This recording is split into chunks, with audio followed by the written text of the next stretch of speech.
Et je pense que vous allez vraiment kiffer. Vas-y, à toi, Pops. Voilà, bah, maintenant j'ai la pression, donc je vais essayer de faire un truc bien. Donc moi je vais pas vous faire une presse hyper technique, je vais vous faire une presse à la base qui est à partir de veille que j'ai pu faire. Donc je vais vous parler, super le truc marche plus, non c'est bon. Je vais vous parler des motettes. Donc là c'est entre guillemets le malware le plus dangereux du monde. Pourquoi c'est entre guillemets, je vais revenir dessus après. Alors, comme souvent le matin au boulot, je fais un peu de veille, je me balade sur The Hacker News et je tombe sur un article qui parle des motets. Donc là, on est le 26 avril, qui dit OK, tous les postes infectés ont été automatiquement nettoyés. Et à ce moment-là, je tilte, je dis bah merde, il semblait que moi j'avais déjà vu des articles passer et qu'en janvier, Emotet normalement était out. Donc je reprends mes recherches et je retombe sur un article d'Europol, du coup qui date bien du 27 janvier, et qui dit ok, il y a bien des bâtons dans les roues qui ont été mis à Emotet. Et dans cet article-là, pardon, il est qualifié de malware le plus dangereux du monde. Dans d'autres articles de presse assez généraliste, ce nom-là est repris. Et je suis pas super fan des superlatifs.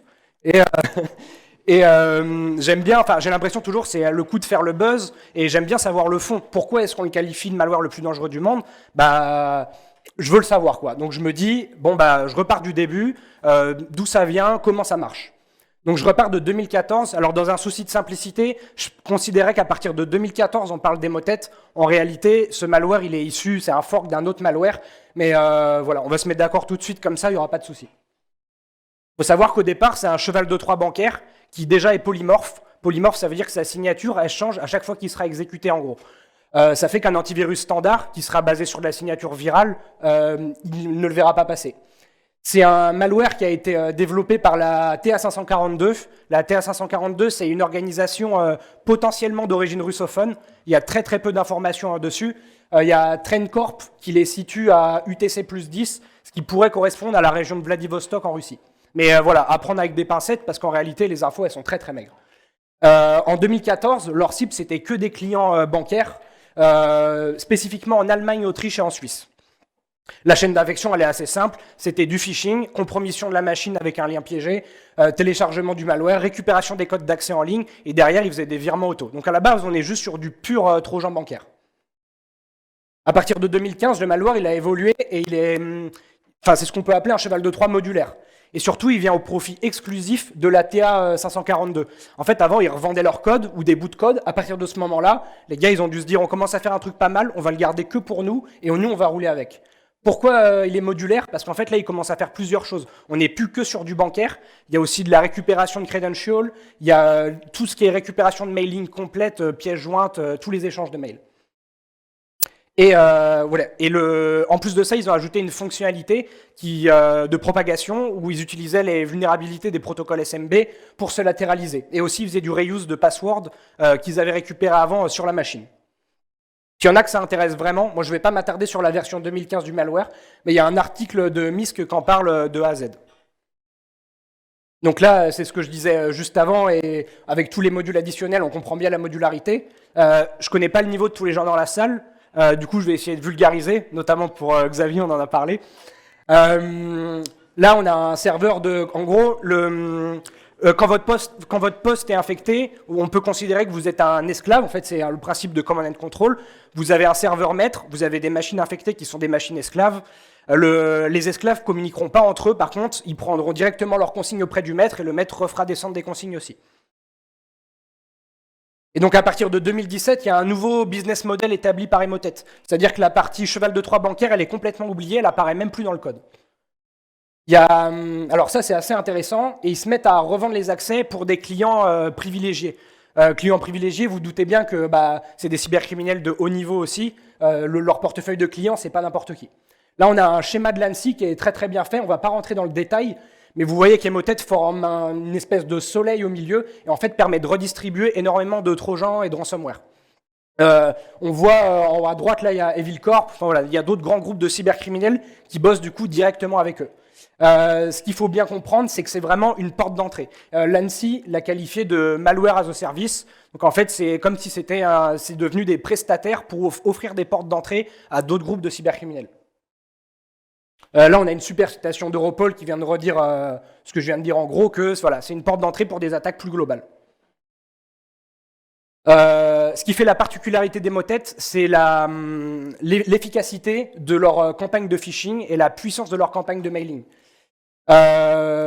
Pour imager, là j'ai un tweet de Microsoft qui explique, voilà, là on reviendra dessus après, mais c'est du Maldoc, c'est du Word avec macro à exécuter. Je reviendrai dessus vraiment sur le détail de pourquoi ils sont si forts que ça. J'en avais discuté du coup avec un ami, là on voit un screen de conversation Discord. Ce qui est à retenir, c'est ce que j'ai mis en jaune. Grosse volumétrie sur les campagnes de mail malveillants, ça a arrosé un max. Au final, pas d'incident, mais alors c'est mal écrit, mais on sait que ça ne joue pas à grand chose. Ce qui est intéressant de voir, c'est que ce gars-là, il bosse dans un CERT, c'est clairement pas d'étanche, et ils en arrivent quand même à un point où ils considèrent que ça se joue à pas grand-chose. Donc là, je commençais à me dire, ok, malware le plus dangereux du monde, bah peut-être pas, ou on va voir, mais ça, en tout cas, ça a l'air de ressembler à quelque chose.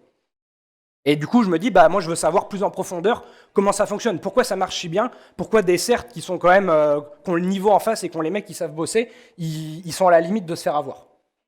Alors là, je vais parler du GRNet CERT. Alors, je suis pas hyper carré sur ce que c'est le GRNet. J'ai l'impression que c'est à peu près la même chose que l'ANSI, mais pour la Grèce. Pourquoi je vous parle de ces gens-là? Parce que sans eux, ma veille, elle se serait arrêtée là. Et en fait, ils ont fait un travail de reverse énorme sur Emotet. Ils ont un Git avec plein de parties de code reversées, des tools pour réussir à déchiffrer des choses à l'intérieur d'Emotet. Je reviendrai dessus après. Donc, bah, je les remercie parce que sans eux, en fait, la rump, elle s'arrêterait là. Alors, l'efficacité des mails, là, c'est vraiment la chose à comprendre dans Emotet. C'est que déjà, c'est des volumétries énormes. Ils sont très intelligents en face. Ils adaptent alors déjà, ils vont essayer de réutiliser des mails qui ont déjà été envoyés. On voit en haut du RE là. Ils utilisent la fonctionnalité reply. Ils vont vous mettre en dessous tout l'échange de mails qu'il y a déjà eu, donc lui qui est légitime. En plus, ils font ça bien, c'est-à-dire qu'ils affinent la volumétrie en fonction des jours dans la semaine. Le week-end, vous vous doutez bien que votre fournisseur ne va pas vous envoyer de mail. Il faut rechuter la campagne de mail et ils la reprennent le lundi. Donc c'est vraiment très bien fait. J'ai lu des choses comme quoi ils évitaient aussi de rebalancer, du faire du à l'intérieur d'une boîte, parce que si vous croisez José à la machine à café et que vous lui parlez du mail, il va vite comprendre que c'est bizarre. Alors que si c'est un fournisseur extérieur, un prestataire ou un sous-traitant, si c'est pour de la facturation, etc., vous allez vite avoir affaire de répondre, d'ouvrir son mail et de regarder ce qui se passe. Là où c'est très malin, c'est que pour passer sous le scope des antivirus, c'est passé, alors c'est assez courant, hein, c'est passé dans un fichier zip avec le mot de passe qui est mis à l'intérieur. Donc vu que le fichier est chiffré, même si un antivirus passe dessus, il ne pourra rien lire. Donc là, vous imaginez, vous êtes au boulot, vous recevez imaginons vous êtes commercial, bouh, mais bon, c'est comme ça quoi.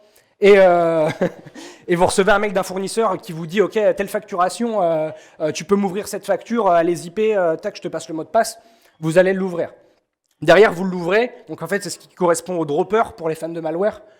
Là, vous avez un document qui s'apparente à un document Word avec, alors, ça se fait passer pour une pop-up, en réalité, c'est juste une image qui met « ce document est protégé ». Et il pousse à... Qu'est-ce qu'il y a? Okay.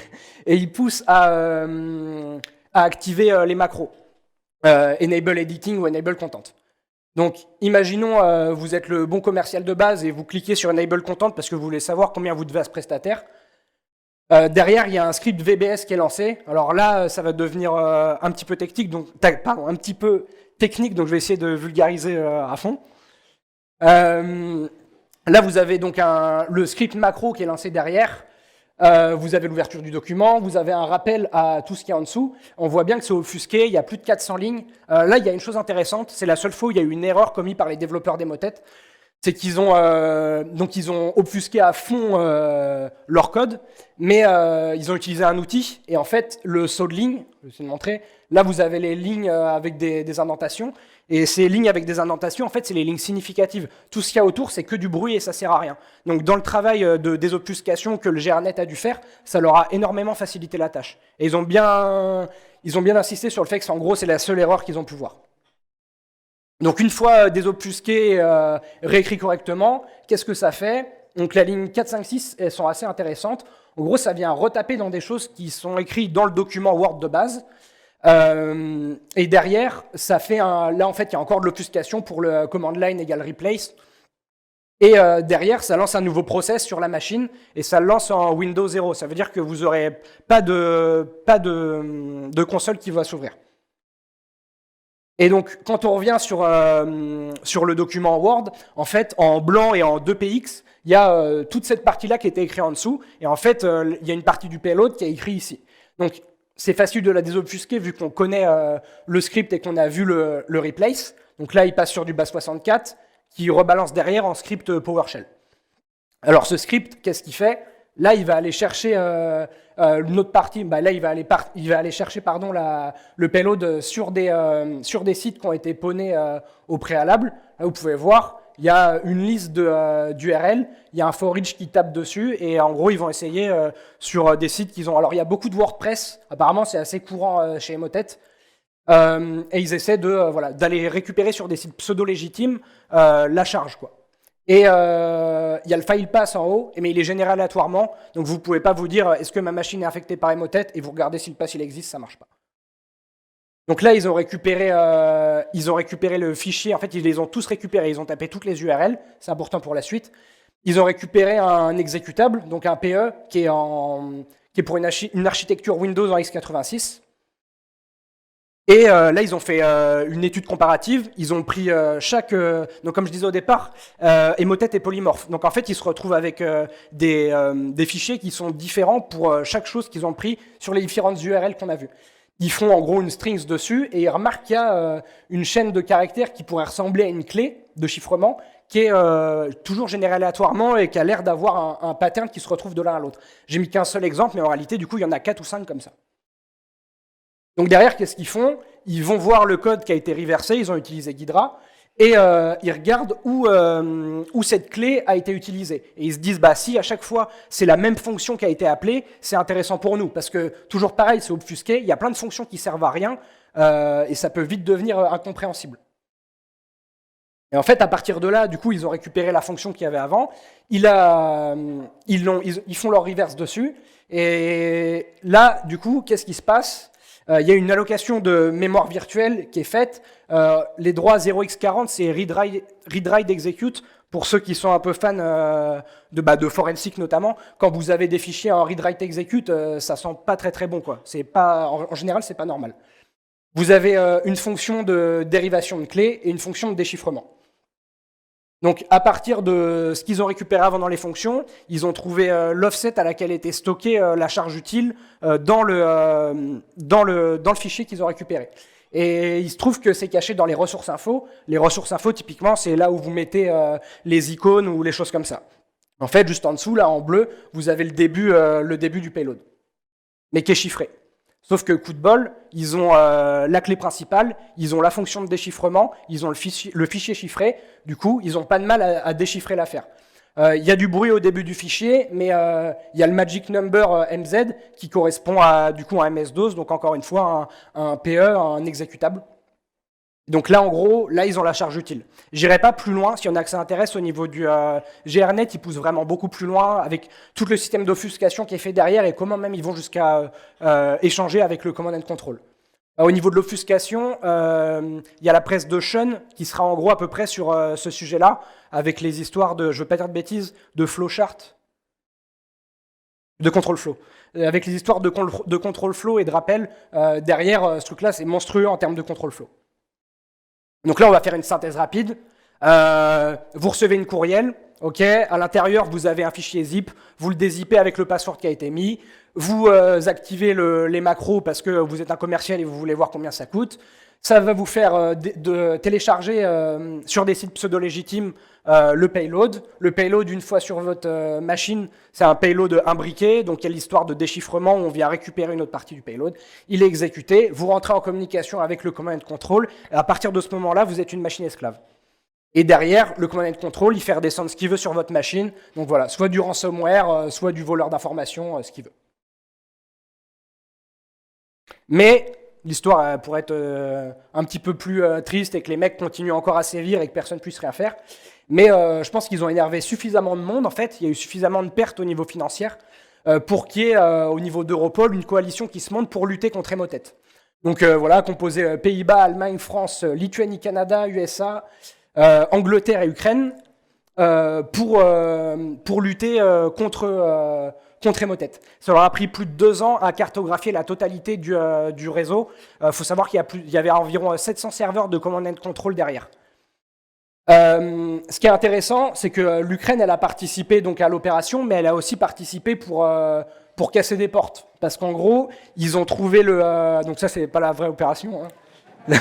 Là, vous avez des vraies images de l'opération. La vidéo est disponible, je l'ai mis en lien à la fin. C'est complètement dingue. En gros, c'est le master des command and control. Ils ont réussi à le localiser. Donc les mecs sont allés pour péter les portes. Ils ont arrêté 2 personnes là-bas, qui sont pas des devs d'Emotet directement, qui sont juste des gens, des sous-traitants en gros, hein, qui étaient payés par les devs pour maintenir l'infrastructure. Donc les mecs, ils avaient industrialisé leur process. Bon, industrialisé, pas tant que ça, parce que quand on voit sur quoi ça tourne, on a tendance à se dire, les mecs font des millions et derrière, ça tourne sur des vieux PC avec les ventilos apparents, mais bon, tant que ça marche, pourquoi pas.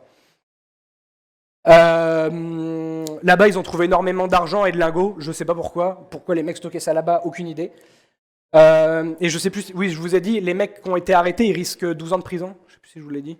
Enfin, en gros, je sais pas quel est le gain, mais je pense que pour eux, ils sont plutôt perdants. Et en fait, le 25 avril, l'article que j'ai lu au tout départ, donc opération 27 janvier, le 25 avril, nouvelle opération. En fait, ce qu'ils ont fait, c'est qu'en même temps de l'opération pour casser des portes, ils ont pris la main sur les 700 serveurs. Forcément, ils avaient le master, c'était plus simple. Et qu'est-ce qu'ils ont fait? Donc Europol a gardé la main sur les serveurs pendant un bout de temps, et en fait, ils ont développé, alors je ne veux pas dire de bêtises, je crois que c'est en partenariat avec Kaspersky, mais à vérifier, à prendre avec des pincettes, une DLL qui permettait en fait de supprimer le malware, mais supprimer le malware sur les esclaves. Donc en fait, ils se sont servis des command and control pour descendre sur toutes les machines infectées, une DLL pour virer le malware. Donc suppression des mots-têtes, suppression des clés de registre et un kill du processus. Alors pourquoi est-ce qu'ils ont attendu aussi longtemps? On peut se dire, ça prend peut-être pas autant de temps de monter une DLL qui fonctionne pour tout virer, parce qu'ils voulaient laisser du temps aux entreprises, etc., pour qu'il y ait de l'analyse forensique, de l'analyse médico-légale, pour que derrière, il y ait des preuves à charge si demain on arrive à arrêter les têtes de réseau. Et donc, chose assez intéressante, sur Feodo-Tracker, le lendemain de l'opération, le lendemain du 25 avril, tous les serveurs de command and control, ils ont été mis offline, comme quoi c'est bien Europol qui avait la main dessus. Ce qu'il faut retenir, c'est que le coût d'Emotet au niveau mondial, c'est estimé à 2,5 milliards de dollars. Donc, je comprends que ça a énervé des autorités. En conclusion, ce qu'il faut quand même retenir, c'est que, ok, Emotet n'existe plus, mais en fait, là, il y a une place de marché qui est laissée libre. Je pense qu'il y a vraiment des groupes qui vont essayer de prendre le pas dessus. Donc à nous en face de se mettre à niveau pour lutter contre ça. Et dans tous les cas, même si Emotet est mort, il y a énormément de malware qu'embarque une petite ou une grosse partie du code d'Emotet. Du coup, on a fini d'en entendre parler sous l'appellation Emotet, mais je pense qu'on n'a pas du tout fini d'en entendre parler au sens strict. Là, vous avez toutes mes sources. Donc pour ceux qui veulent, ou je verrai avec l'assaut, je passerai mon diapo et vous pourrez aller voir tout ça. Si vous avez des questions... ça va bien se passer, je vous laisse profiter du magnifique président de l'ESNAC. Est-ce qu'il y en a qui ont des questions? Pas de questions, ça veut dire que j'ai été clair. Et si vous voulez me contacter, n'hésitez pas, soit sur Twitter, soit sur Discord, je suis dispo. Merci.